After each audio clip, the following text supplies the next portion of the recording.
22 years. Go look at them. 22 years of my tax return. What are you hiding? Why are you unwilling? The country is on the ballot. Our character is on the ballot. Totally successful, as it was prior to the plague coming in from China. Now we're rebuilding it, and we're doing record numbers, 11.4 million jobs in a short period of time. It's success is going to bring us together. We're going to rebuild the middle class. Yeah! This is the most important election in the history of our country.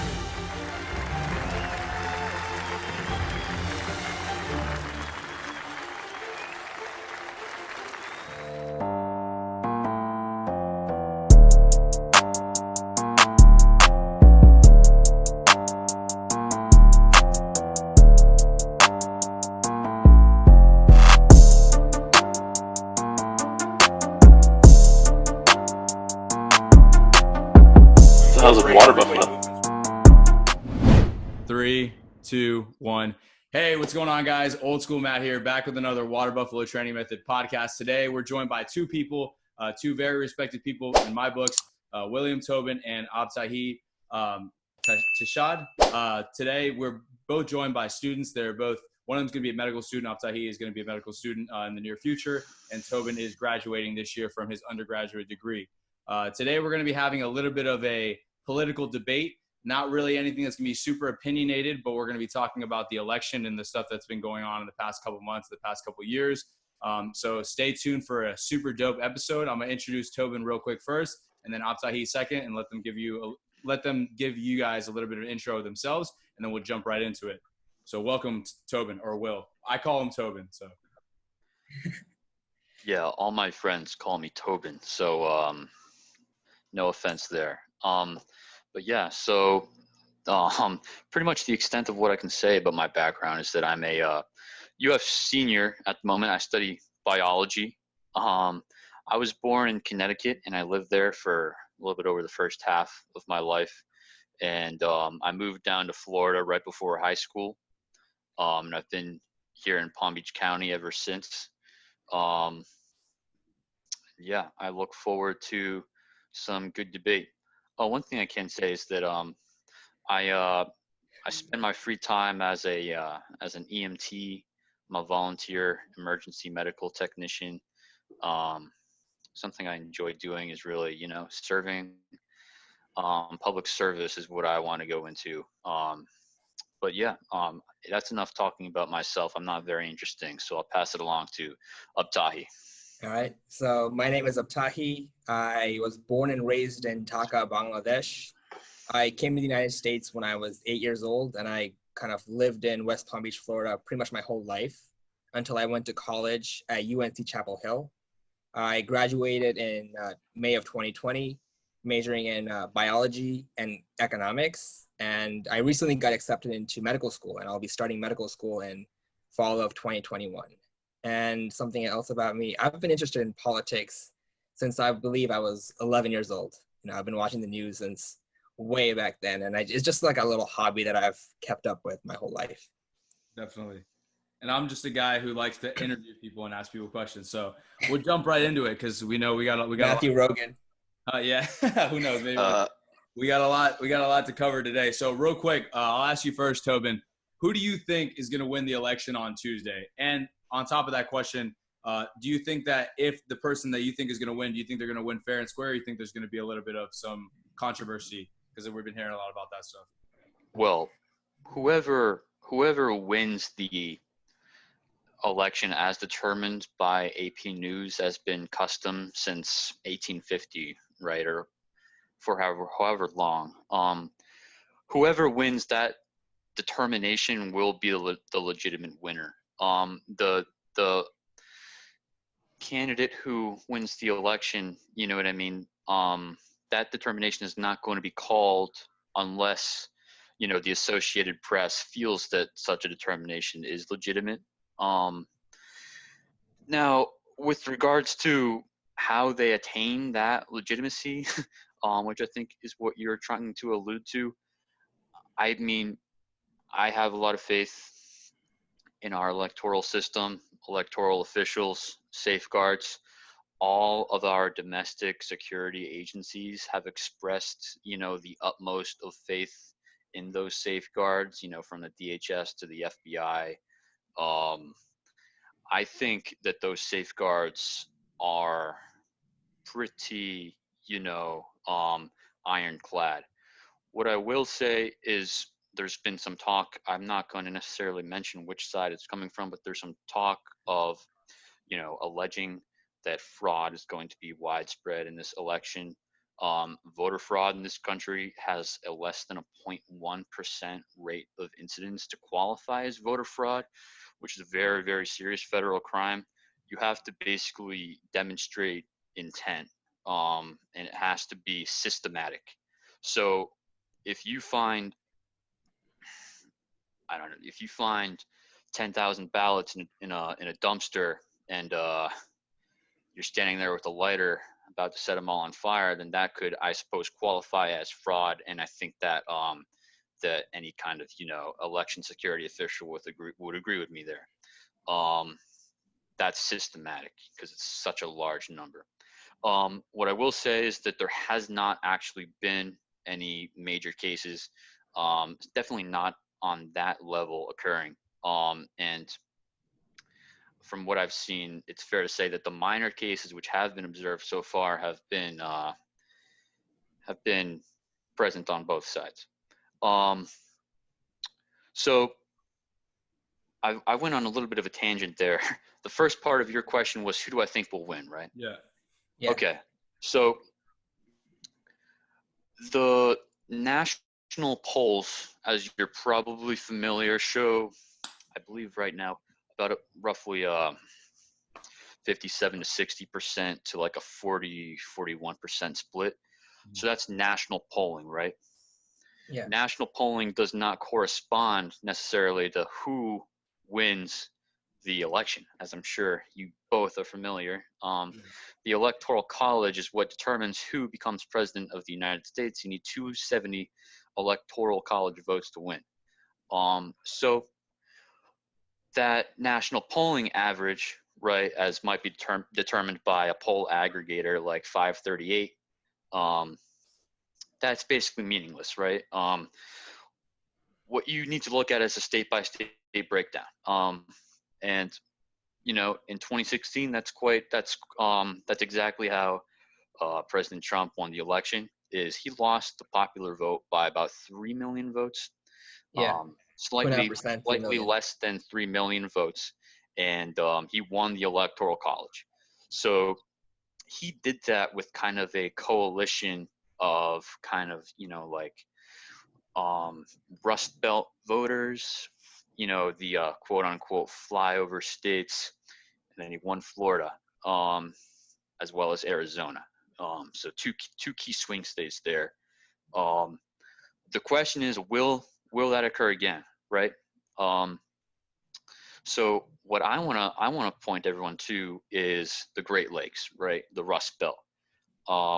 So Biden essentially needs to win those states to regain the presidency, right? So if you're looking at what's happened in Michigan, Wisconsin, which are two states which went Trump in 2016, as well as in Pennsylvania, I would say a Trump 2016 2.0 is not a lock by any means. In fact, probabilistically, I would say there's a pretty poor chance of that happening, but that chance, of course, can't be discounted. Trump, if you look at, polls from 2016, had a pretty poor chance of winning. Not nearly as poor as it is right now, but it was about like a 30% chance in the national average. But in certain states like Michigan, I think it was significantly higher. I think it was like 45 to 50% in 2016 in Michigan, chance of winning. So that's, the Rust Belt, right? Trump can't win without the Rust Belt, and he basically can't win without getting both Florida and Pennsylvania. So where am I going with this? I actually think that Trump is probably going to win Florida. It's very close in Florida. I think most poll aggregates have Trump at like 48% and Biden at 50. So the difference here, I do think that Trump is going to win Florida. The difference in the broader state-by-state breakdown is that nationally, Trump's lead among seniors has corroded by, some say, as much as 30%. Trump's lead with white suburban women has corroded. Trump's lead with college-educated white voters is down significantly. I think it's more like 45% with college-educated white voters now. Used to be more like 55, 60. So Michigan, that all translates pretty well towards the polling that we're seeing today, which has Biden up by more than it was in 2016. Pennsylvania, and Wisconsin as well. So again, and also Arizona, but Arizona has also seen an influx of tech workers. So I'm not really even sure if we're talking about the same people that were voting in 2016. But yeah, Biden's up in Arizona.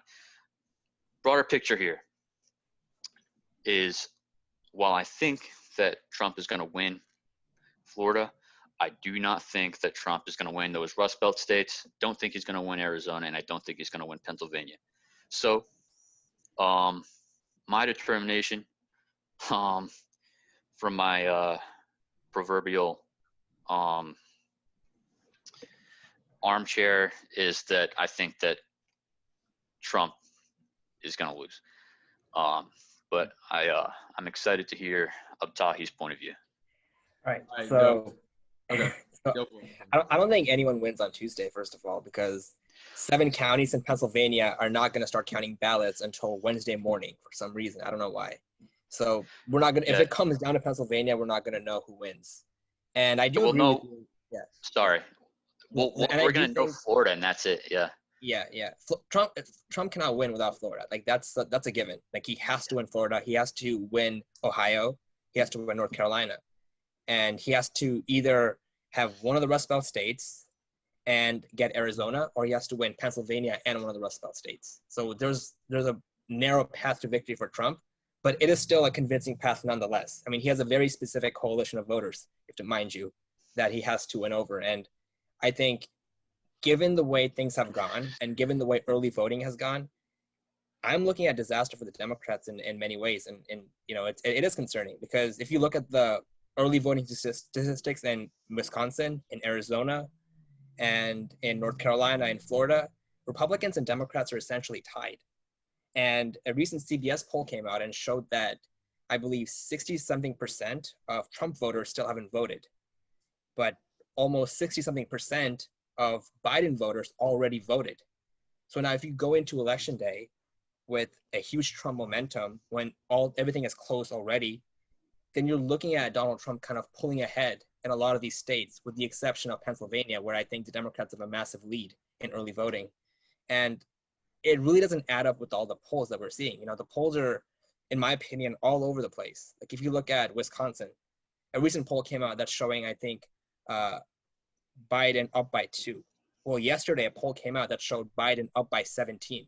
Explain that. Like it's just not adding up to me, especially when you consider the early voting numbers and how close it is between Republicans and Democrats.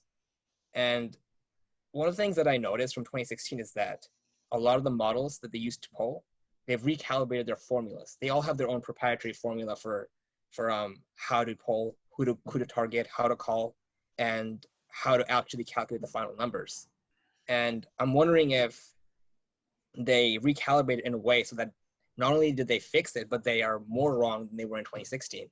Because the numbers that we're seeing in the early voting numbers are not correlating with what we are seeing in the polling.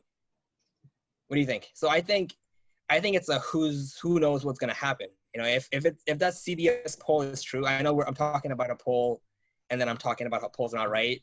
Yeah. But if that CBS poll is kind of true, and you have the early voting numbers, which is raw data, like that's real data, which is showing Democrats and Republicans virtually tied in Arizona, in Wisconsin, in North Carolina, in Florida. and you have a massive Republican surge on election day, or even a small surge on election day, then you see Trump easily winning, picking off those states. Another state that's not talked about but is still in play right now is Nevada. Nevada was supposed to be a Trump state in 2016, but Trump lost to Hillary by 2 points. But now the early voting is showing it's essentially tied, and if the Democrats don't get those voters out, which is a big likelihood. I mean, Democrats are much more fearful of COVID than Republicans. You know that Donald Trump will likely have his coalition turn out on election day, but you cannot guarantee the same thing for Joe Biden. So for that reason, I think Donald Trump is an unlikely favorite in that sense. But obviously, like you said, with the polling and everything else, if that's true, then yeah, Biden landslide. But I'm skeptical because of the early voting. Interesting. That's interesting perspective. Yeah. No, what were you gonna say, Tobin? You guys are the star of the show. You can talk whatever you want to respond back to that. Yeah. So what do you think is going to happen then? Well, How that do you feel about plus early 17 voting? poll, I'll have to admit I haven't seen it, but do you know what the poll's rating was? Because I Which haven't one? seen the plus 17 poll that you mentioned. I'm not sure, but I did see it somewhere. Okay. It was in some place. I don't really 'Cause- look at the ratings. I just look at the numbers, and it's yeah. like, you know what I mean. Like I believe right before election day in 2016, there was a poll that was showing Hillary Clinton up by 11 in Michigan, like on election Oh, week on November something, and she lost Michigan after a poll showed her up by 11. yeah, you Like can find polls all over the place though. yeah, I know, but if you look at even the aggregate average of polling in 2016, they were not even within the margin of error in Michigan and in Wisconsin. And it just that's why I just don't go off the polls. I go off the issues, and I go off who has the bigger momentum. And to me, that looks like Donald Trump right now. And it's hard to tell if because there's a lot of voters who are tired of Trump's divisive rhetoric on COVID and the way he has handled the pandemic in many ways. So maybe they'll turn out, but then my question is, why didn't they send in their early votes at the same rate as Republicans? Well, yeah. So there's two premises which both of our arguments kind of rely on respectively, right? Like mine kind of relies on the polls, and yours kind of relies on a lackluster Democratic turnout. Yeah. Both of those things could be faulty. You know what I mean? Both of those assumptions. So we'll have to see which one it turns out to be. That'll be interesting. But yeah, like the being skeptical of the polls, I'm I'm the last one to tell you that that's an unreasonable position. That is a reasonable position. You know what I mean? The polling aggregates on the national level are pretty much true to form. It's when you break down state by state where they can get funky. You know what I mean? Especially since you mentioned like Michigan was not expected to go for Trump in 2016. There's people expected that to go for Hillary. And as you mentioned, that was one of the only couple of states where it was actually outside of the margin of error. So Yeah. like yeah. Another thing to mention is that Trump underperformed in the Southwest, which many people don't realize. Trump was supposed to win Texas by 11. He won by 9. Texas was supposed to win Arizona by a bigger margin than he did. And he was supposed to win Nevada, which he lost. So the polling is not, we have this assumption that all the polls got it wrong in that they all underestimated Trump, but they underestimated Hillary in some cases and they overestimated Trump in other cases. And I think that it's just I think there was too many things that went wrong in 2016 for us to really rely on them again. Here's my follow-up question to both of you guys. If there's no COVID, does Joe Biden have a chance to win the election or no? I'll ask you first, Tobin. If COVID didn't happen, would Joe Biden be able to win this election? Well, quite honestly, so most people are economic voters. Most people are not going to be reading too far into, Trump's foreign policy, goals or aspirations or lack thereof or failures, or they're not going to be reading too far into what actions Trump has taken the national security community or any of those issues are kind of more those are kind of like externalities to most people. Most people are economic voters. So if the economy is doing well, if history is any indicator, they will vote for the incumbent. Yeah. So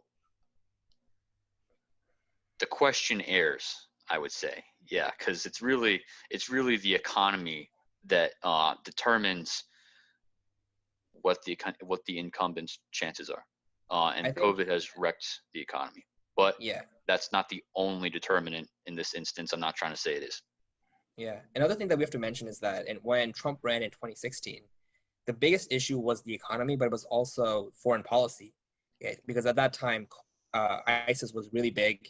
Iran was a threat, and North Korea was, threatening us with nuclear war or starting to build nuclear weapons. And I believe recent polls have shown that foreign policy concerns have deteriorated. And I think you have to give credit to Donald Trump and some of his negotiations in the Middle East as a result of our focus being away from foreign policy and more on domestic issues. And I know COVID certainly played a role in that as well. But I do think that if you take away COVID and you had that vibrant economy, historic unemployment, highest median income in nearly 50 something years, then Donald Trump would definitely win re-election against Joe Biden. And who knows, he might still win. The only thing I would push back with there is on a quarter by quarter basis. If you look at it, the economic expansion did kind of slow. So like Trump inherited Trump inherited an economic expansion with a lot of momentum behind it. There was very little that he could have done to screw that up. I'm not trying to say he screwed it up. Nor am I saying that minor decrease in percent GDP growth after Trump took office was even his fault. I don't know that. I don't think even economists know that. But the whole argument that Trump is the economic voters' choice, I think that's just very good branding on their part. Well, I mean, the numbers do support that, though. I mean, if you look at the economic report that came out from the U.S. Census Bureau, it showed that we had the highest median income since 1961 and the lowest poverty rate since 1959. I mean, these are numbers that are historic levels, and I don't think that an incumbent would lose re-election with those numbers. Well, that's what I'm saying too. Yeah. So basically, if COVID-19 didn't exist, then Trump would be president a lot easier than Joe Biden. Well, it would be easier, yes. Yeah. So I guess the next question to follow up is, how do you guys think that Trump treated COVID, not bringing any, I guess, your political beliefs into it, but just trying to be as fair as possible? Can I go first on that? Yeah, it's a softball question. It's a pretty easy question. But All right, so there's two Trumps. One is the Trump administration. The other is the Donald Trump, the guy. Yeah. Donald Trump, the guy, I think really fumbled COVID. His rhetoric was very divisive from the very beginning. He made the press conferences he did in the beginning all about himself. He wasn't able to show empathy at a time when he really needed to, show concern, because not only were people losing their lives, they were losing their jobs in mass numbers. And I remember he was on Facebook, on Instagram, talking about how his COVID-19 daily briefings had a higher rating than The Bachelor. Like that's where his mind was. His mind was on that. And, at a time when we needed to lock down because we didn't really know how bad this thing was going to be, he was like, I'm not going to wear a mask. And he was questioning the science constantly. Then he was telling people in Michigan to go liberate, as in like directly go against the lockdown order in Michigan, go to the Capitol and liberate. And people were like actually going to the Capitol with guns. And in many ways, Donald Trump directly contributed to that. So his rhetoric on COVID and the stuff he says every day, it just doesn't mesh well with what we need at this time from a leader. And his style of embellishing and exaggerating the truth can oftentimes lead people to not trust him when it comes to these important matters. The other day, here's an example. His son had COVID and his son recovered pretty fast. He goes on rallies and he's telling people, oh, my son, he had COVID and 12 seconds later he was cured. Like, you know what I mean? Like you're not supposed to say that. You don't recover from COVID in 12 seconds. Why are you saying that? And then he was talking about how doctors get paid more if someone dies from COVID. Now there is a certain benefit to having COVID patients because you do get extra money, but you don't get paid more because they die. The optics of making doctors look corrupt and bad is not what you want from your population and from your people. Definitely. So in that regard, with his words, he's been pretty not good. He's been as Trumpian as you can get. And I'm not ashamed of criticizing him for that. But then you look at the other side, you look at the Trump administration and the work that the Trump administration has done, getting ramping up testing, getting ventilators to the states they needed to, getting the PPE to the places that they needed to go to. I mean, he got tremendous praise from Democratic governors like Gavin Newsom of California and Andrew Cuomo of New York when he was able to deliver, when the Trump administration was able to deliver, which I think you can give more credit to Mike Pence than Donald Trump because he was in charge of that. And the plan of the Trump administration in handling this pandemic is very similar to what Joe Biden and Kamala Harris has. So that's why when I decided who I wanted to vote for, I did not use the pandemic as per se a differentiating factor between the two candidates. Because as much as the media wants to tell you that that's the failure of Donald Trump, it's just that it's a failure of Donald Trump, the person, not necessarily the Trump administration. What do you think, Tobin? Well, I'm going to push back on you on a couple select fronts here. So the first would be, the Biden-Harris plan, I think, kind of more closely resembles what we should have done and then couldn't accomplish via failure of leadership, right? No one can argue that we have more than rampant community spread. I mean, Yes. What's the reproduction rate now? Number right now, it's like over 2, right? I think it's actually like approaching 3 nationally. So like, And internationally, at this point, at this point, I don't think you're mistaken. However, what I was going to say was, right, like the administration basically made a conscious choice not to implement the advice of public health officials, right? Like there has been no effort to implement a national, actual contact tracing program. The logistical nightmare that unfolded in April, while it was, able to kind of get state governments like California what they needed, it was like pulling hairs. Like the state governments had to compete with each other basically for things like ventilators and basic supplies like N95 caught up by masks. May, I believe. They caught up by May, and they were able to distribute those ventilators internationally.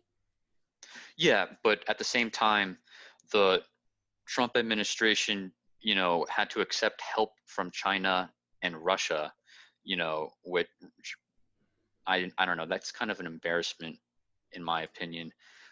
Before they could get a handle on things, and no other developed country needed to take such action.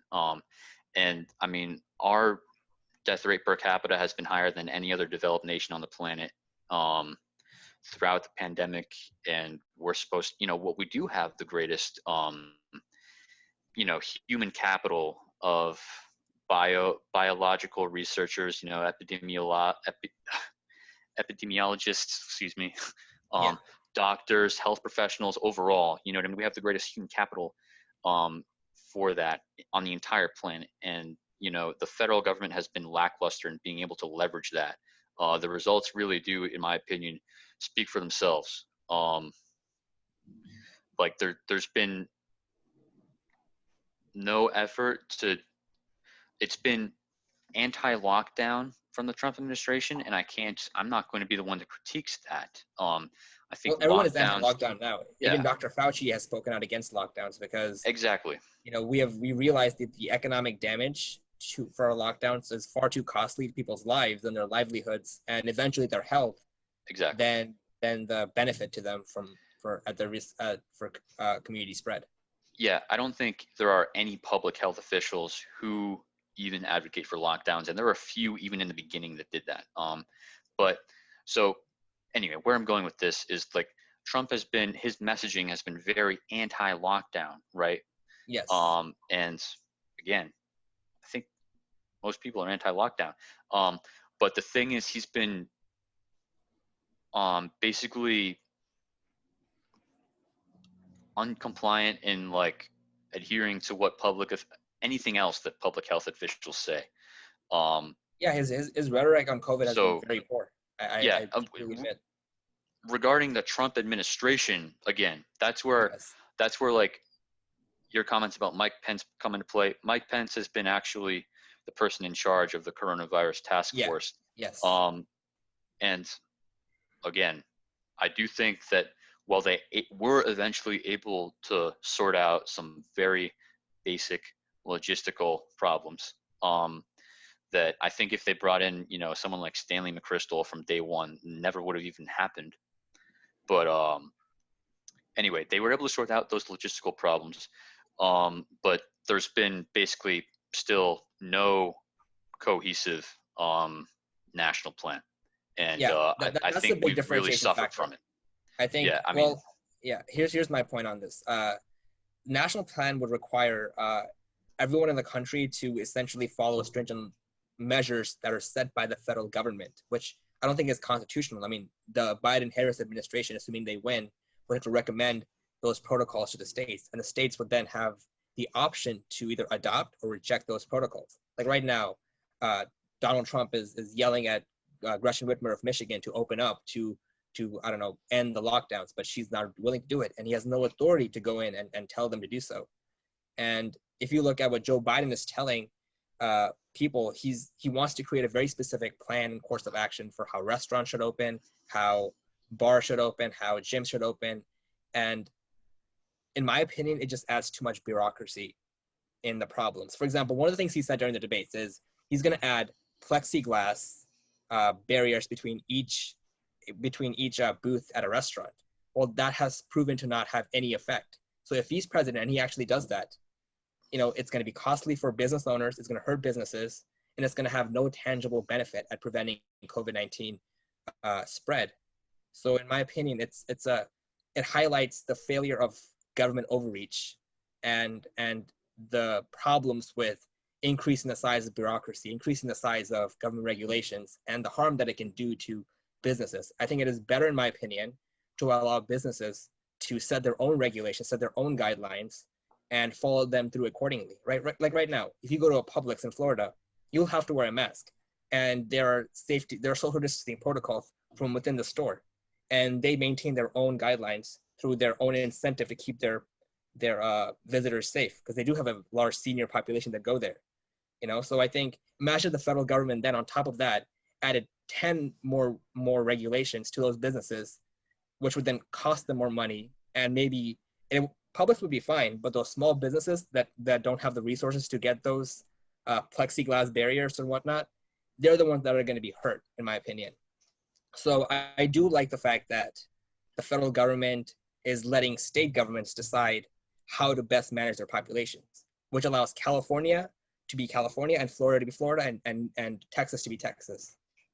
What do you think? And each state also has their own R0 value of reproduction, and they can adjust their strategy accordingly to that, which is something that Dr. Birx mentioned early on during her COVID-19 pandemic meetings. Yeah, so like I'm actually in favor of restricting the power of the federal government to within constitutional bounds. But again, I think that there are common sense steps that the federal government has not taken, and basically it's too late now. Yeah, everything is too late. National test and trace system, every public health official was advocating for that, and it didn't get done, and that would have saved countless lives. You know what I mean? So that's not necessarily just Trump.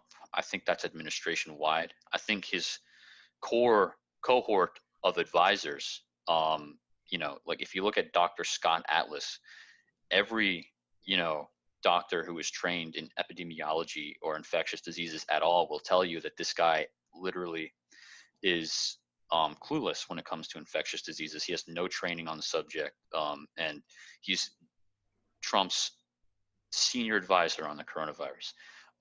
He tries to say that masks don't work, which I'm sure is something that you wouldn't agree with.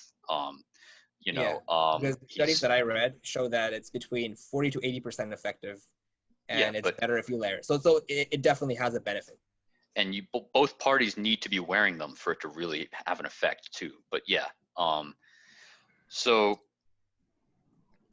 again, I think that's pretty telling. The fact that, you know, they're trying to elevate Scott Atlas to the most senior, you know, office for, you know, a public health advisor in the country, and he has no public health training. Yeah, Dr. I Burks agree with that. is, yeah, Dr. Burks, that whoever made the decision to bring her on has more than half a brain, obviously, because she's excellent. But yeah, Dr. Atlas is not qualified whatsoever to be giving the Trump administration advice on this subject, and I think it's detrimental. He also gave an interview the other day to a Russia registered Today. Russian agent. Well, it's Russia Today. They're pretty Yeah, popular. I wouldn't. I mean, they're technically state-owned news, so you can't do that. But they're pretty mainstream. It's like, I don't know, going on Fox News as a Russian or something. yeah, but I'm pretty sure that that's Yeah, I it's a don't think you violation. can maintain a security clearance while doing that. I'm not even Yeah, sure he yeah. has a security clearance, but anyway. I'm sure he does. Yeah.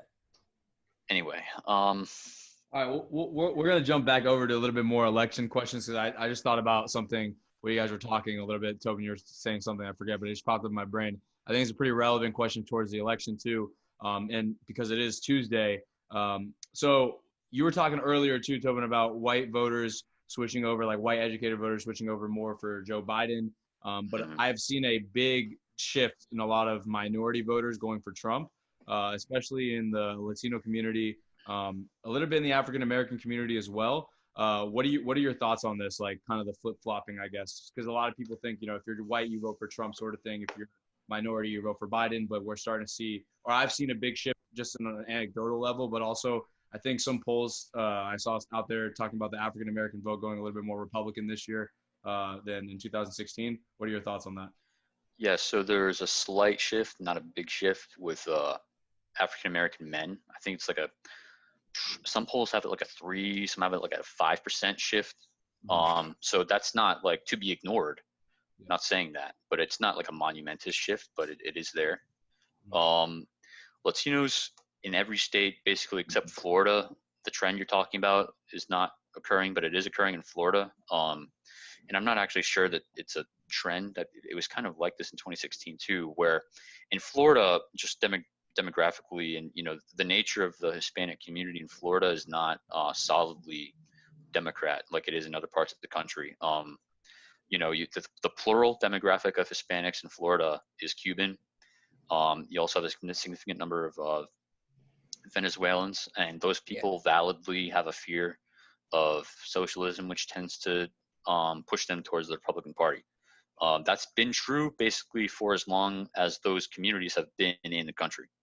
So I actually don't think that there's been a significant shift, more so that there's been more attention paid to that demographic of Latinos. Yeah. But there has been a slight shift with African American men. Don't think there's been a shift with African American women, and it's been primarily with like younger, like 18 to 34, like African American men, I believe. Yeah, I think one thing you have to consider when accounting for all of these is turnout. You know, because if you look at the fact that, you know, maybe you do polling and you find out that let's say 40% of Hispanic Americans in Florida are going to vote for Donald Trump and 60% are going to vote for Joe Biden, but the 40% of Donald Trump really turn out on election day, but the 60% of Joe Biden, only like half of them or three-quarters of them turn out. That's a problem, because then now you change the fraction of voters from that base. But I think I do agree with you in that Donald Trump's biggest concern should be the senior vote, because that is a very, very reliable voting base. And if he's losing their support, then I think that is really what's driving Joe Biden up in the polls. The suburban women vote and the senior vote, the decline in those, particularly in Pennsylvania, in Florida, and in Michigan, that's causing it. Yeah, those have been actually really the only things that have changed drastically since 2016. The only demographic groups where there's been a significant shift, as far as I'm aware. is the senior vote and suburban women. But how reliable were those polls in 2016, though? Because is there a way to compare the actual turnout of those demographics in an election versus what the polling showed before that? So I don't know the answer as well as a pollster would, Yeah. but I do know that they've modified their algorithms, a lot of these pollsters, regarding turnout to try to be more reflective of like who's actually going to go and vote that say Yeah. they're going to vote, because saying you're going to go and vote is not exactly a bona fide indicator. So Yeah. I don't have the technical knowledge of how that's done. Because I believe in 20 some, I forgot the year, but there was a poll in 2016, I believe there was a poll that showed, I think 88% of like young people said they were going to go vote, but I think only like 36% of them actually showed up. Yeah. So And yeah, the young person vote this election season has actually been, there's been some signs that that's going to change. Who knows what's actually going to happen? It's been higher. I don't know the exact percentage, but it's been higher than it was in 2016 in the early voting period, at least. yeah. So we'll see what happens. But seniors are definitely the most reliable voting group by far. Do you think there will be record turnout? Because like, yeah, we have a lot of early voting, but how much of that early voting is due to people not wanting to wait in a long line for the pandemic, as opposed to just overt enthusiasm for this election? Yeah. So I actually would have kind of leaned toward what your intuition is telling you, that it's just mostly mail-in votes that are contributing to such record tallies thus far. But the several commentators, like election experts, have been saying that it actually will be record turnout.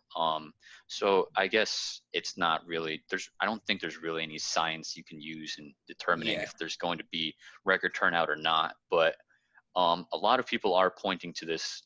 What I'm trying to say is that a lot of people are pointing to this and saying that it does indicate record turnout. I think you can make a substantiated argument either way. Yeah, and I think it's going to be interesting because from the polls that I saw, there's much more enthusiasm for Donald Trump, re-electing Donald Trump, as opposed to for voting for Joe Biden. Yeah. But there's also tremendous enthusiasm in rejecting Donald Trump.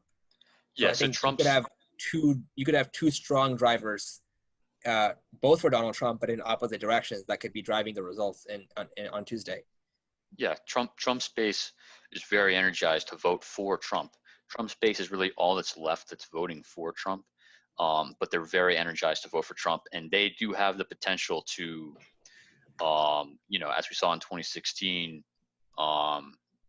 basically to work the Electoral College in ways that no one saw back then.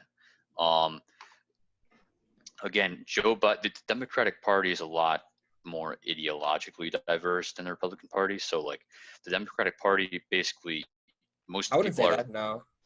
well, I think it's more most people are plural. pretty, Yeah. most people in the Republican Party are pretty firmly behind Trump at this point. Yeah. So I mean, Are you talking about Republican Party or Trump's coalition? Those are two different things. I mean, the Republican Party is what I was referring to. Okay.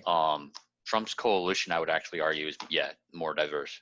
Way more diverse than Biden's. Yeah. But like the array of candidates that Democrats had to choose from, right, was very diverse. And a lot of people had to compromise to support Biden. And I think that's why, like people aren't necessarily enthused, but compromise is kind of like an integral part of how that process unfolded. I think that I think you're talking about the Sanders-Biden unity plan, right? The compromise. Sanders was kind of the number two, but like I'm not talking about the Sanders-Biden unity plan. I'm more just talking about the fact that Biden won the primaries. Yeah. Yeah. Sanders-Biden unity plan is basically just the play to get the people who supported Sanders to vote. But yeah, like Sanders and Warren had, pretty fairly similar polling, throughout the whole race. Like it's they kind of just split the progressives I don't think there really was a clear second runner-up. Yeah, and I think if Warren dropped, then Sanders probably could have beaten Biden early on. But yeah, I think by the time the primaries got to Michigan, I think Biden really performed well in Michigan, which is going to give him a lot of support.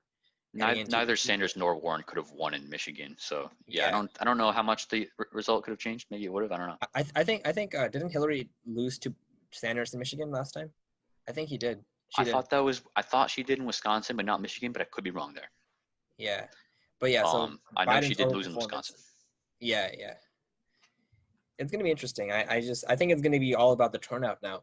All about it's who can energize their base. And my skepticism right now is telling me that the passionate anti-Trump vote, which is the base. I mean, let's be real. That's the base. Sanders actually did beat Hillary Clinton. I just checked it real quick. Michigan, right? Sanders beat in Michigan. Yeah, but Joe Biden destroyed Sanders in Michigan in 2020. Yeah. No, I don't. I didn't follow that race. Another thing that I'm noticing that I'm skeptical of is Donald Trump had record turnout in the primaries, in the Republican primaries, where people just went in and voted for him and the Republicans. And he had, I believe, 3 times as many votes as Barack Obama did in 2012. Like, he had more votes than any incumbent running for re-election than anyone ever.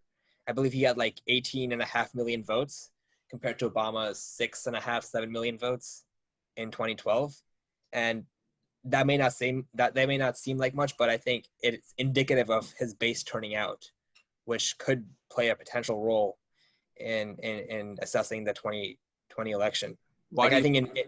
Sorry. No, I would say, why do you think that they're waiting for election day to vote? Because you keep talking about a big voter turnout on Tuesday for Trump. Okay. All right. So backstory.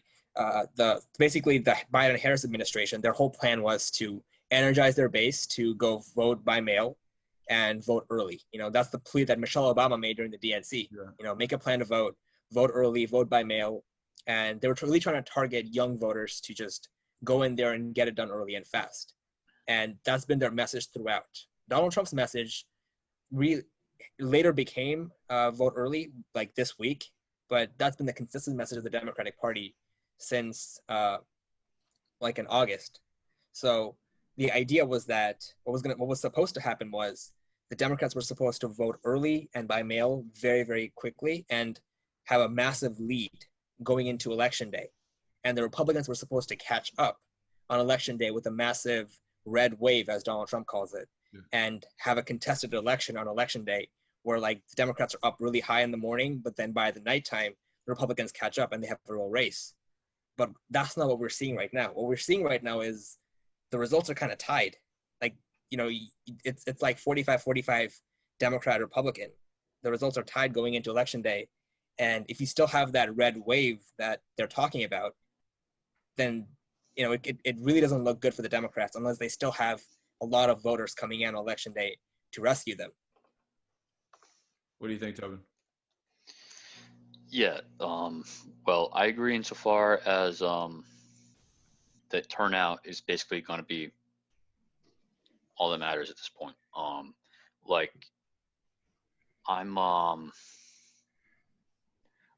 not any less skeptical, in terms of the whole voting by mail conundrum. But I don't at the same time think that there's really any strong direction that I would go with that.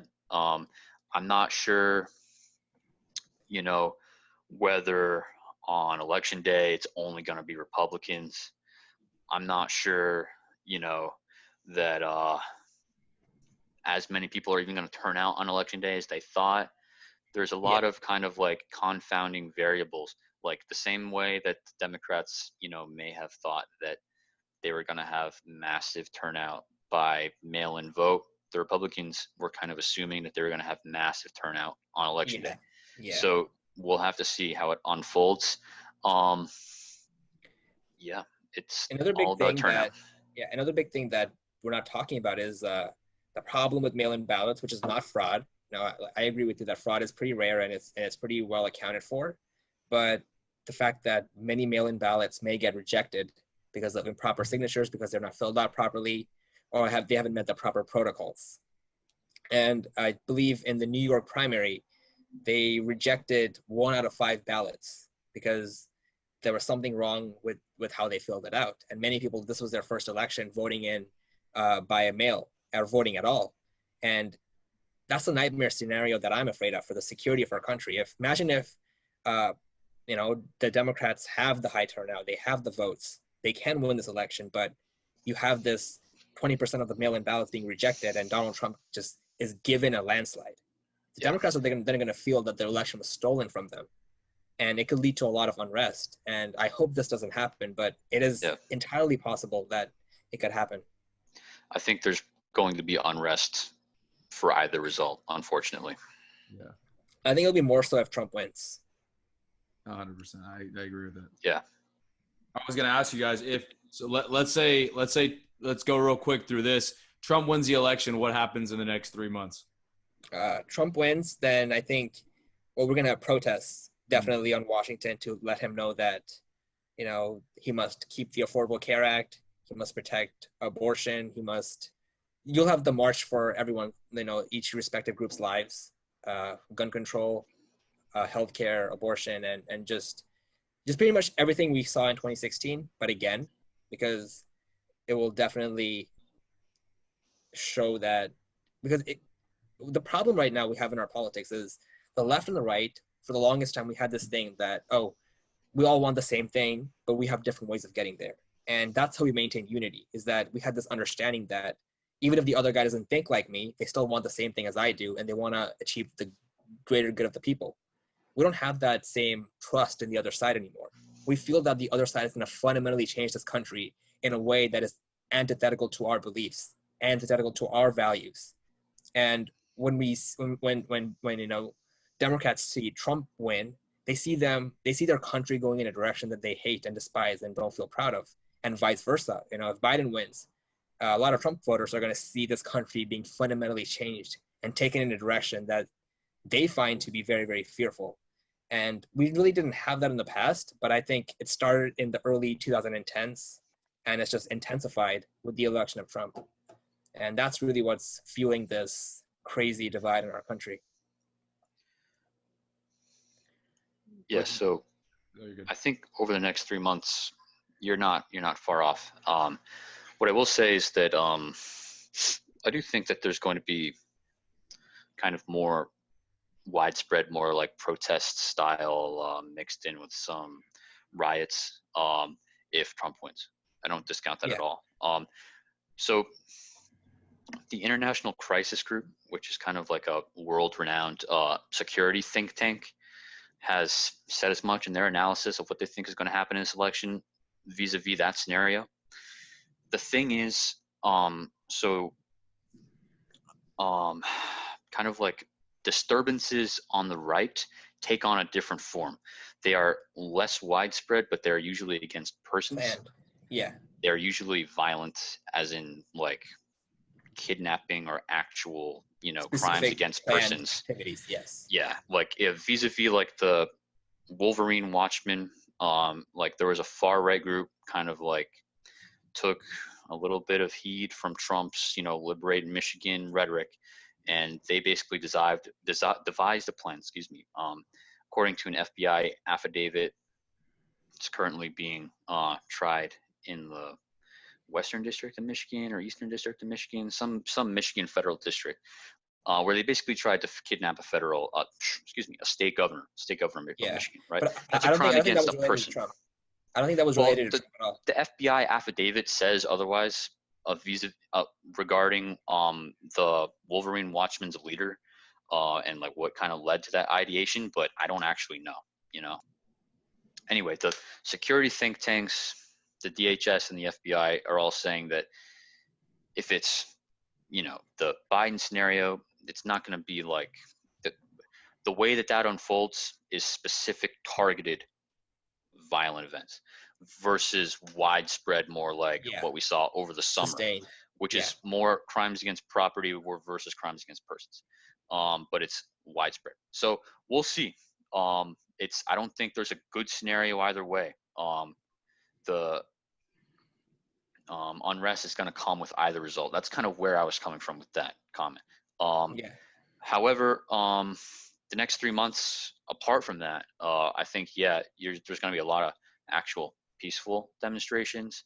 And we'll have to see, because as you said, both sides kind of think that this is an existential election, right? Like they're kind of like way of life is on the line.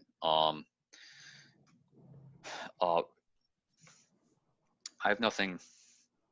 I don't want to get too divisive here, so I don't know. I'll leave it at that. But like I do hope that our worst fears aren't realized about how divisive it truly can get in the next 3 months. It can get. I think the way that's why I don't like the way this election is being built up, because we have to understand the federal government is ultimately very limited in what it can actually do to impact people's lives. I mean, you're more impacted by local and state regulations and governance than you are by federal regulations. And, obviously each side wants to ramp up their base to go out and vote for them. And what ends up happening is that they end up developing these passionate mindsets to, like we must win or else it's over. It's the vote or die mentality, or vote like your life depends on it mentality. And I think it really is. It's good in the short term in that it riles people up to vote, but in the long term, it just kind of creates it leaves a vacuum for chaos, because if it's not fulfilled, if your person doesn't win, then you essentially have this lack of purpose to do anything. It's like, oh my gosh, what just happened? Like, is my life going to be over now?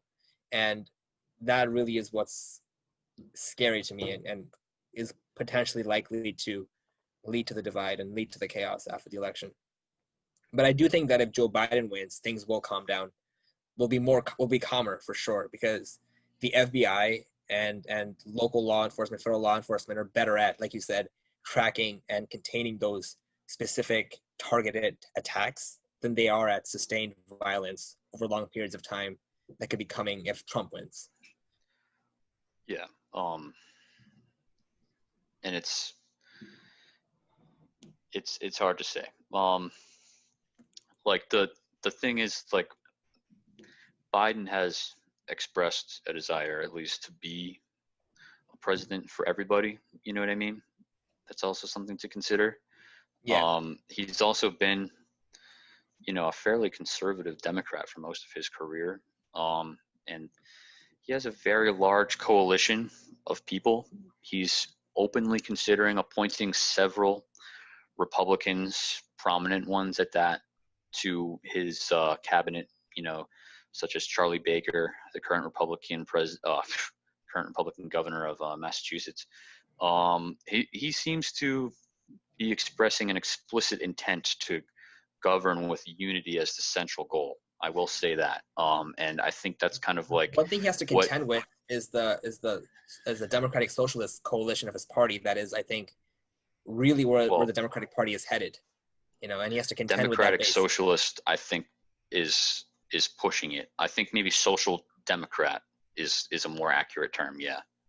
Well, those are two different things. I'm using the term that they call themselves. Yeah, the DSA is actual. That's different from like Social Democrats, but that wing of the party, I think, is kind of a reactionary movement in a lot of respects. However, like I don't know a single Democrat personally who like agrees with them. There are plenty out there. Yeah. But like they're primarily concentrated like in their districts. You know what I mean? 17% of the Democratic Party, according to a most recent Pew Research poll on the subject, identifies as progressive, right? Progressive is like not even where democratic socialism lies on this political spectrum. So if you want to break it down that much, like they are it's called probably progressive. I mean, they call themselves progressive. They use the term interchangeably in many ways. But I think I mean, democratic socialism is interchangeable with progressivism, modern day progressivism. I I'm going to disagree with you on that one. There are progressives who wouldn't identify with democratic socialism, but I think there is a lot of overlap. But I'm just saying, like, most people would rank progressivism a little bit prior to actual democratic socialism. Yeah. But again, that's like such an extra. It's a small wing of the party, very small. But they are shaping policy. I mean, Joe Biden's climate policy is backboned off AOC's Green Well, New Deal. the one respect And where I think yeah. that you actually need to have a more kind of aggressive approach is climate policy. So that's where I think, like, I don't think it's uncalculated their inclusion of Green New Deal people, but the Green New Deal goes like 1,000 times farther than the Biden climate plan. Yeah, it's more comprehensive. It's more comprehensive than just climate.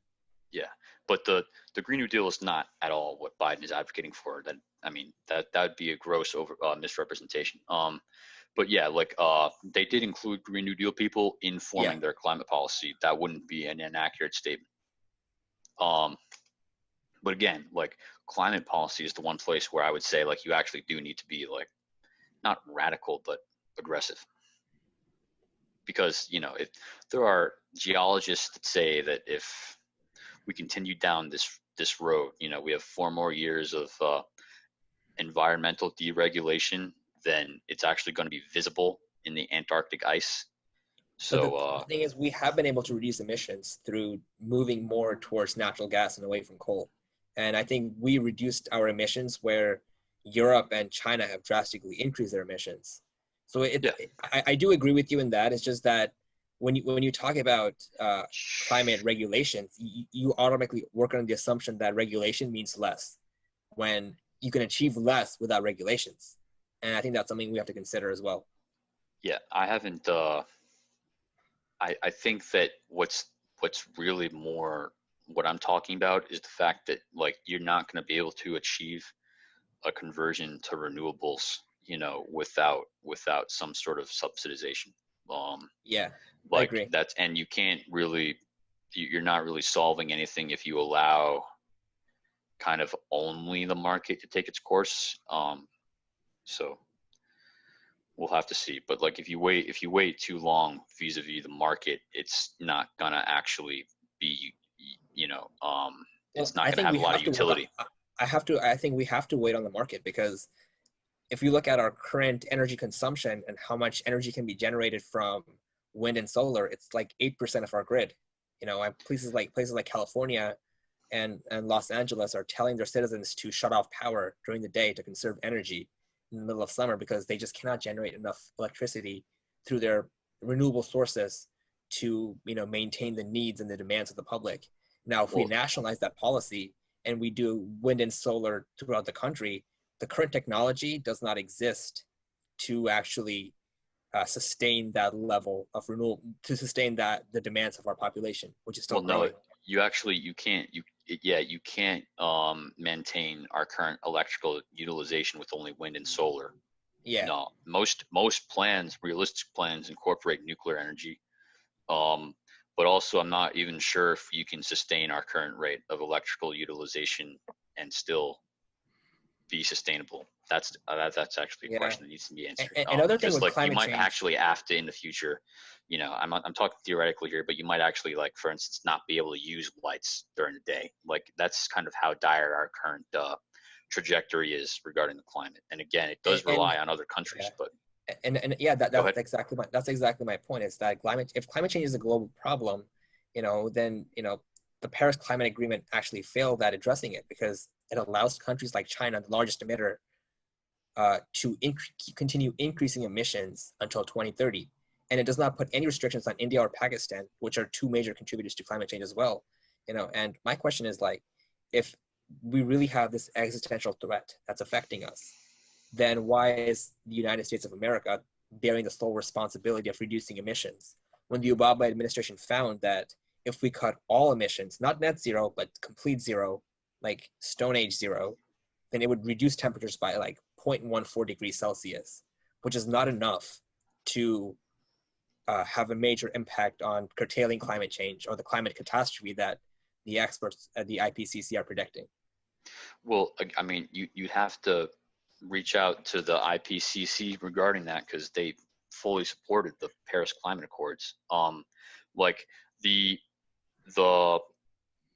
reduction in emissions, you know, in the developed world is Yeah. I mean, you're right in saying that it wouldn't be enough. I believe the rationale for allowing China to continue growing their emissions was because they're still a developing economy, and there's Is it true some though? complications that that's up to debate. But there's Yeah. still some complications which come along with reducing emissions if you're not developed yet.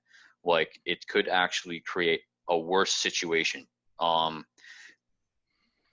and lead to longer, you know, kind of like a longer kind of like period where they would get to the point where they could reduce emissions in the long term. That was a complicated way of expressing that, but I think you Yeah. see what I'm saying.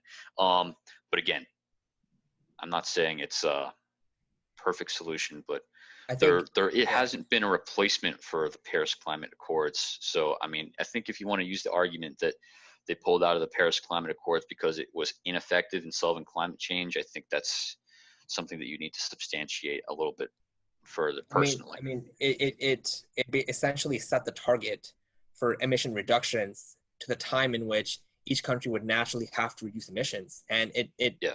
in my opinion, put a lot of stress on American workers and threatened the livelihoods of American workers at the expense of protecting jobs in China or in India or in other countries.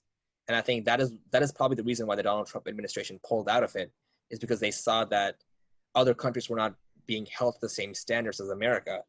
And he wanted to, you know, benefit the American workers, particularly the fracking industry in Pennsylvania and the surrounding areas, to have those jobs protected, as opposed to, you know, getting rid of those jobs through regulations and allowing China and other countries in the East to kind of take over America as a global superpower.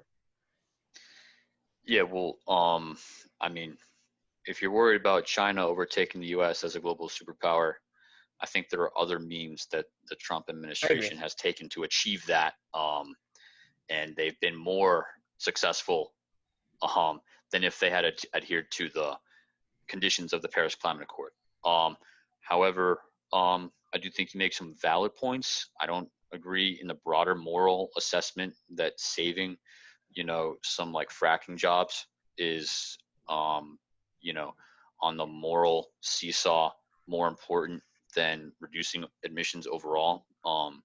But I do think you make some broader points that, you know, you need to hold It's inconsistent. India and China to standards that are Yeah. commensurate with the ones that we hold ourselves to. But I do Yeah. think that they had a rationale for why they didn't do that. They did, but then it's inconsistent with their alarmist message that, you know, the world's going to end in 7 years, or we're going to have irreplaceable damage in 7 years. If, again, you know, 7 years from 2014 is 2021, and if they're allowed to increase emissions until 2030, it doesn't add up, you know? Yeah, again, I think that they were basically basing that on the assumption that what they were doing would still minimize emissions. Because I'm not saying that that's necessarily accurate. I don't know, but that's the rationale they were going off of, and I think it's fair to argue against. Well, the good thing is that we still reduced emissions nonetheless after leaving the Paris Accords. Yeah, the emissions have been going down since like 2004 or something. Yeah, it's emissions are going down. The market is slowly accomplishing that. It's just, That's good. In my opinion, it's slow. It might be too slow. We'll have to see. I'm gonna change up the subject a little bit off climate change and kind of go back to the, I guess, more political stuff for a second while we get closer to closing out this podcast. But I just wanted to ask a question about Judge Amy Barrett Cohen, or Amy Cohen. What's her? Coney Barrett. Yeah, I definitely have to take this out. But Amy Coney Barrett. Tobin, I want to ask you this. Is kind of like a big talking point on the left recently. Do you think that confirming her during this time is like a good thing? Because when I was looking up some of the stuff you guys are talking about, I came across something that seemed kind of interesting to me and kind of made sense as a good talking point for, I guess, the Democratic side of things. Do you think that because the election might have some sort of issues, might have some sort of like controversy. It does boil down to the Supreme Court, if I'm not mistaken, to determine who the winner would be, right? It's not supposed to, but it can. Yeah. Do you think that Trump did that as a kind of like a lifeline in case something were to happen where he loses or when he loses? And I can't speak to his internal deliberations, but I mean, that would be, you know, that would be an affront to, you know, our whole tradition of democracy if it were so. I don't know if it is so. I'm not even going to assume it is so. But if it were so, that would be, you know, the end of our American experiment, you know, because that's basically installing a loyal elector, as you might be able to call it.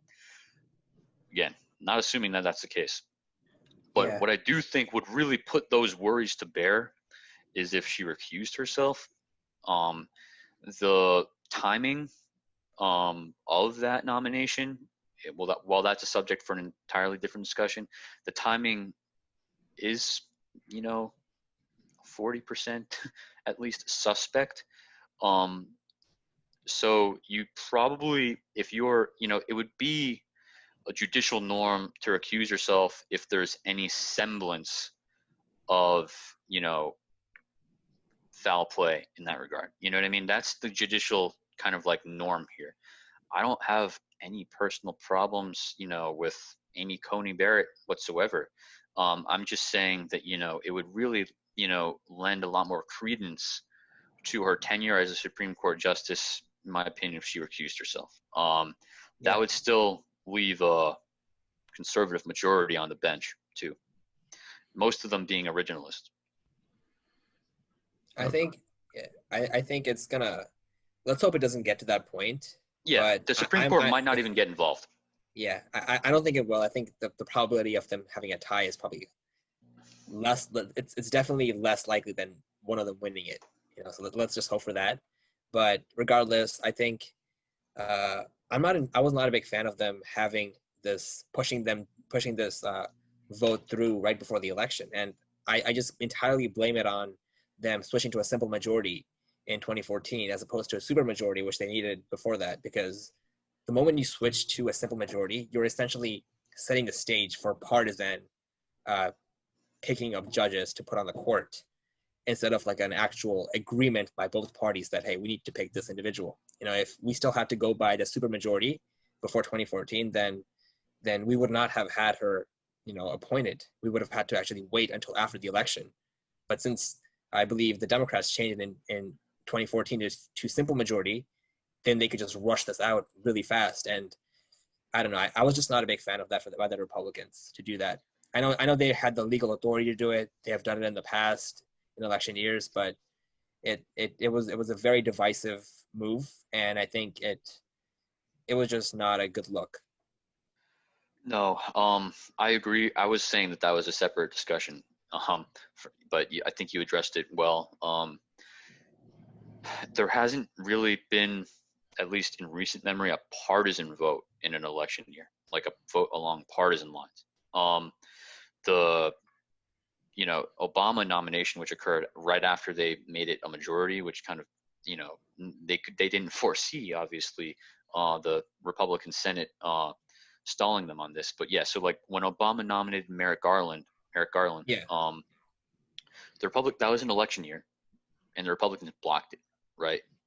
In fact, it was 300 days before the election, and the Republicans still blocked it because it was an election year. And then we have this time around where it's basically like,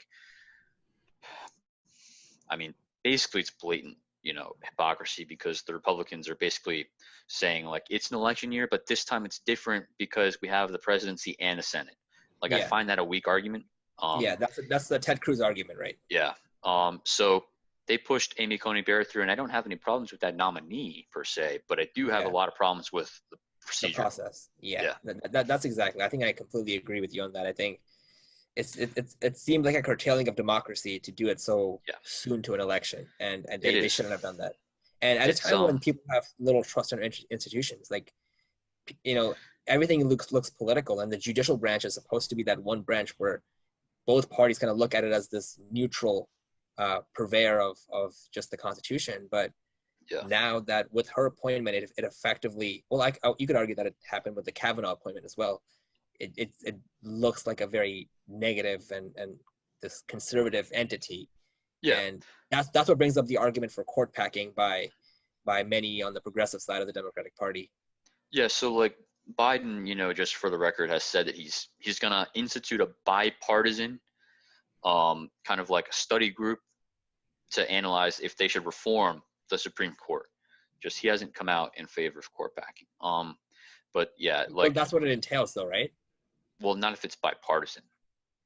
Okay, but bipartisan, if you have a commission to reform, then I guess assuming that they come to the conclusion to do nothing, then it would entail expanding the Supreme Court. It wouldn't be by him in that case. Yeah. So it's a I don't know. I think a lot of Americans are skeptical of that reality of I don't know, playing games with the Supreme Court, especially since it's not been done in anyone's lifetime. So I don't know. But at this time, we have so little respect for our institutions. We Donald Trump kind of changed the way people viewed presidents, people viewed our institutions. Yeah. I mean, the guy, what he tweets, what he says, it's not very presidential. So I think all our institutions suffered as a result of his rhetoric on a lot of issues. Yeah, like I think, what the thing is, again, and this kind of ties back into the broad coalition that Biden has kind of assembled, is that institutionalists on the Republican Party are kind of saying exactly what you're saying. You know what I mean? The whole Lincoln Project concept, national security leaders for Biden, they all are saying that. You know what I mean? Like the past 3 directors of the CIA, 2 of whom are Republican, have all come out and said that they're for Biden. Very Republican. The argument against the FBI, James Comey, has said he's for Biden. Sorry, go ahead.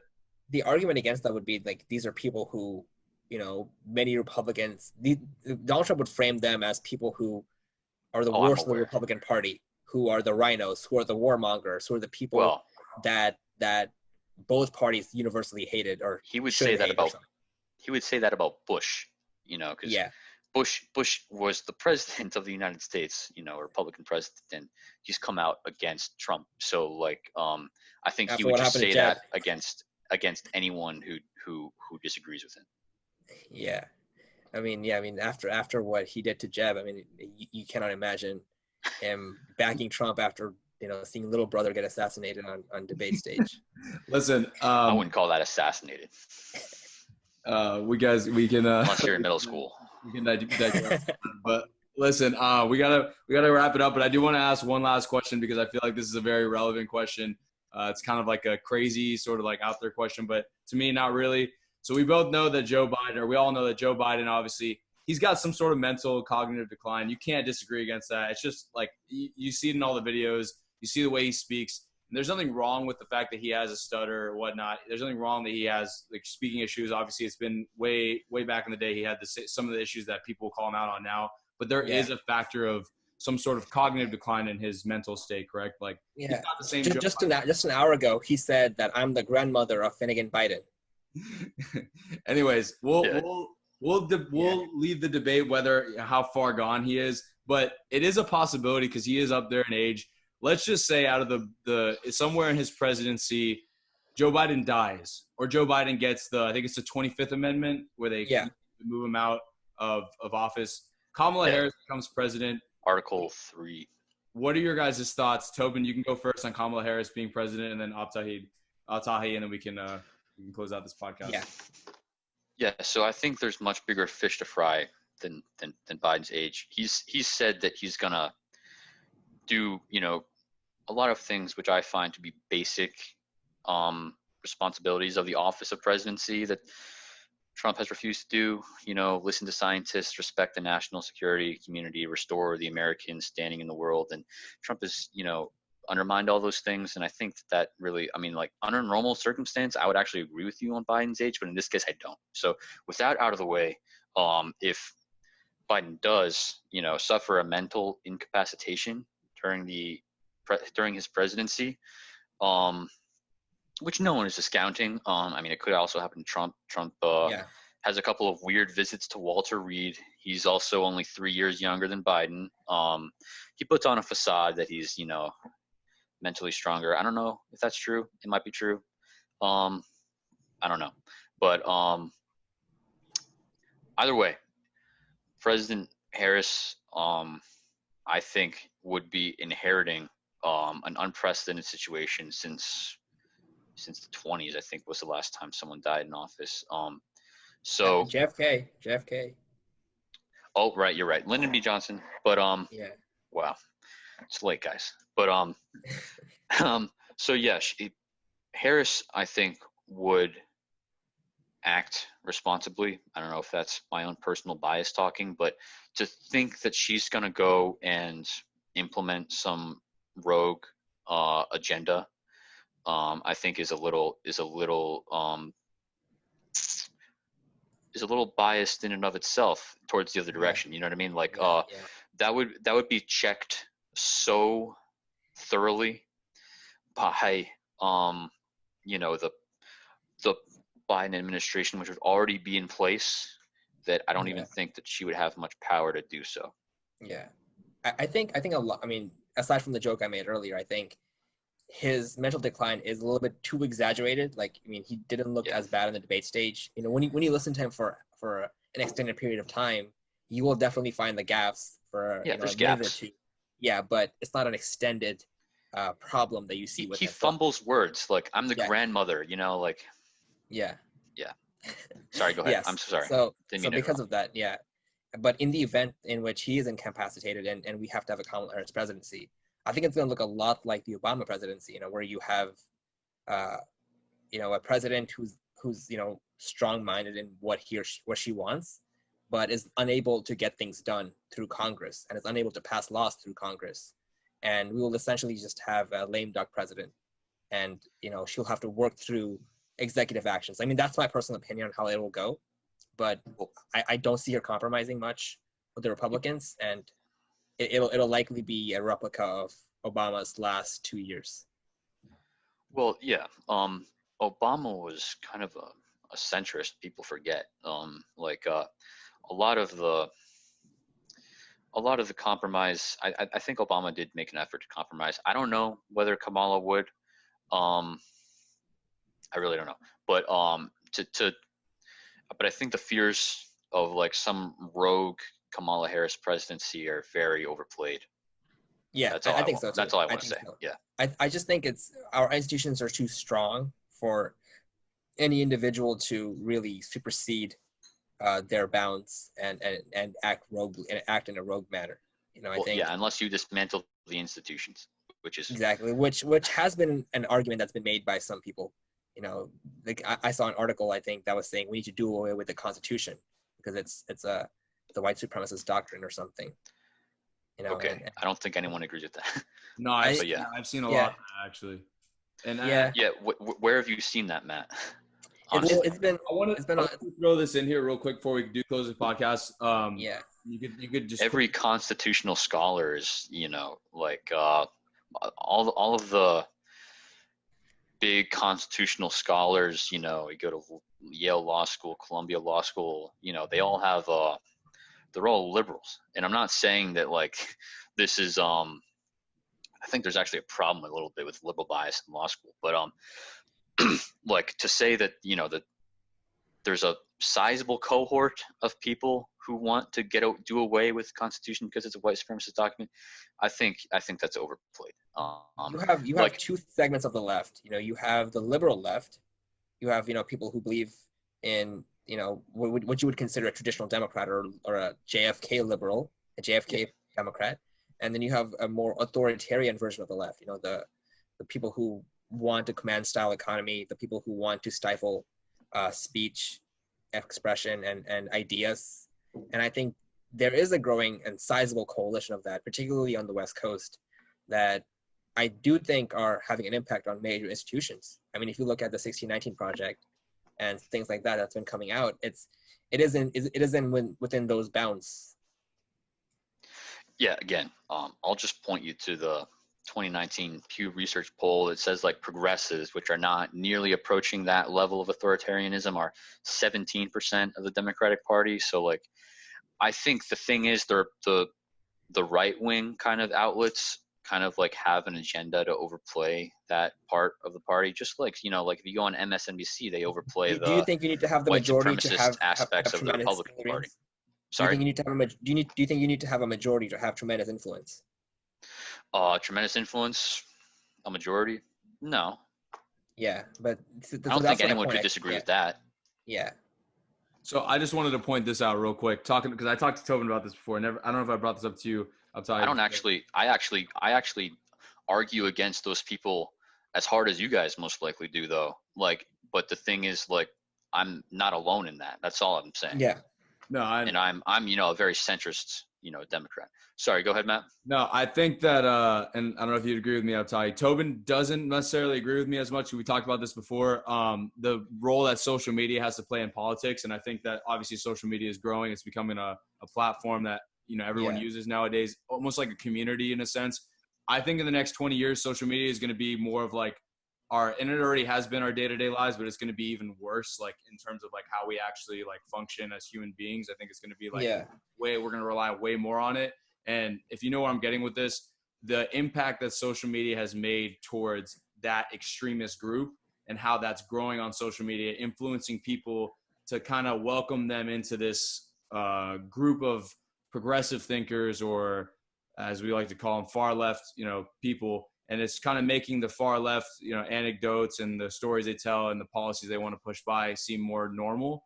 And I think, in my opinion, I think that's a really big issue that we're all overlooking. Because Tobin says, it's not an issue because a lot of people think. I'm not saying it's not. I've never said it's not an issue. I think what you're doing is you're assessing. I'm not downplaying it. You're assessing the danger of it by showing that they're a minority. Sorry, go ahead. Oh, I think they have outsized influence. Yeah, they do have outsized influence. Yes. But Twitter, the thing is, Twitter is basically where all these people live. And no one, even, on Democratic, like very biased Democrat talking, talk news shows like Bill Maher, like they'll like roast Twitter. You know what I mean? Like, and these are like the ideological core, like, ideologues of the Democratic Party, and they'll roast Twitter. So I'm just saying, like, it actually, I'm not trying to downplay it, but there are people who overplay it, I think. But I'm saying 15 or 20 years from now, AOC in 15 or 20 years, I feel like will be. Well, AOC could be the next nominee for the Democratic Party in 2024. She's not gonna be the next nominee. He's got like 7 million followers. She could win. She could win. Yeah, but she's a populist in the same way that Trump is a populist. Exactly. Yes. Right. Yes. That AOC is a populist for the left. It's mostly low information people that support populists. And I think she has a really strong chance of winning in 2024, particularly if Donald Trump wins in 2020. Because then if Trump wins in 2020, I think the chances go up. Yeah. Yeah, I think it would be two consecutive establishment centrist or center left Democrats who have failed, and it would inspire or allow for more people to take a risk on this populist individual, particularly if she can connect with people, who are low income, which Donald Trump has been able to do, to his credit in many ways. Well, to the rural voter, whereas AOC would be more appealing to the low income urban voter. Yeah. Which would, that would be an interesting thing because I don't know how she would win the electoral college if she does that, it depends on how much the country continues to urbanize. I don't think it will be enough, nor do I think the DNC would nominate AOC. That's I think the DNC does pick who wins. Most likely, I think the next nominee for the Democratic Party is going to be Pete Buttigieg. We'll see if that prediction stands the test of time. The Republicans have a lot of up and coming people as well, who I think would have a great shot. We'll just have to see. Well, I appreciate for having both of you guys on. Went a little bit over the time we wanted to, but there's a lot of good dialogue in there. We kind of all had a really good discussion. I hope you guys can go check both Tobin and Abtahi out. If you guys just want to say like your last little closing remarks, then we'll just cut the podcast off. I just hope we can all come together at the end, people of all kinds, all creeds after this election, and just realize that we have more control over our individual lives than any politician in Washington. And it is really up to us to build ourselves and build our communities than whoever we elect in government, because that is really the message you should be giving yourself if you end up on the losing side of this election. If you're on the winning side, your guy or girl won, you're happy, you're joyous, you feel like you're being heard. But I can understand how if your side loses, you feel like, you've just lost an integral aspect of your representation of the government, and you feel like your country is being taken away from you. But you have to also realize that your community and yourself, you're accountable more to yourself and your community than you are to the government or anyone else. And it's really up to you to,